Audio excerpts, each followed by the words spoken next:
I humbly stand before you, my fellow New Hampshireites, not just as a fellow man, but as a citizen of this burgeoning nation. We've been called here to discuss how the great state of New Hampshire should vote for the ratification of the newly drawn-up Constitution. This document has laid out the foundation of our great nation and was debated and written upon by some of our brightest minds and worthy individuals. With this new document as it stands, we will step forth to chart a new and bright course for this blossoming country. Within this document, not only are we ensuring the survival of these United States of America, but for the survival and prosperity of our great state as well.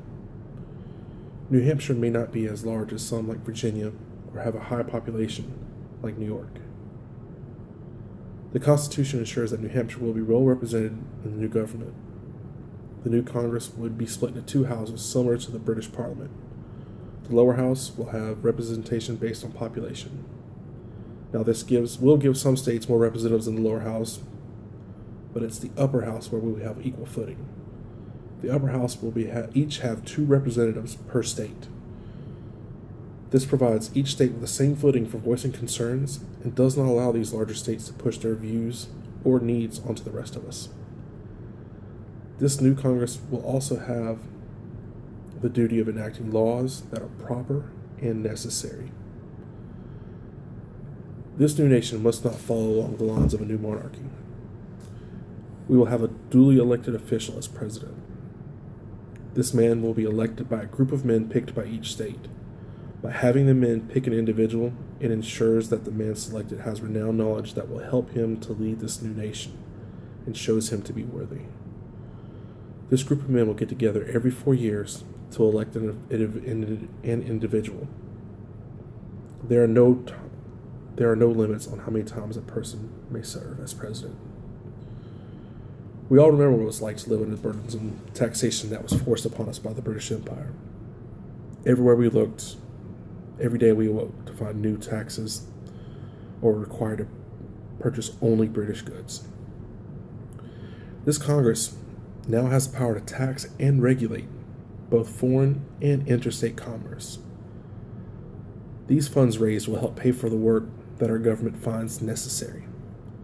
By combining both the representation we will have in this Congress and the ability of said Congress to levy taxes, the people of New Hampshire are able to compete and complete trades while doing business with not just our neighbors in other states, but international ones as well, like France and Spain.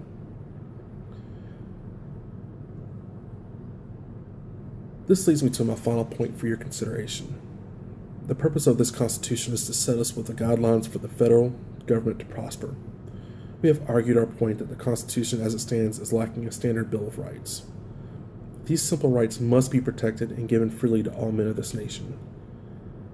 I have heard of other states that are demanding the same set of basic principles, and those seem to be Massachusetts, Rhode Island, Virginia, and New York. I must agree with these other men by stating that these rights are given by our God Almighty and should not be impeded upon. New Hampshire must support the ratification of the Constitution.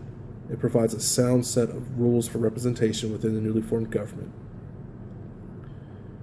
It sets forth a proper chain for electing a leading official who will head this government.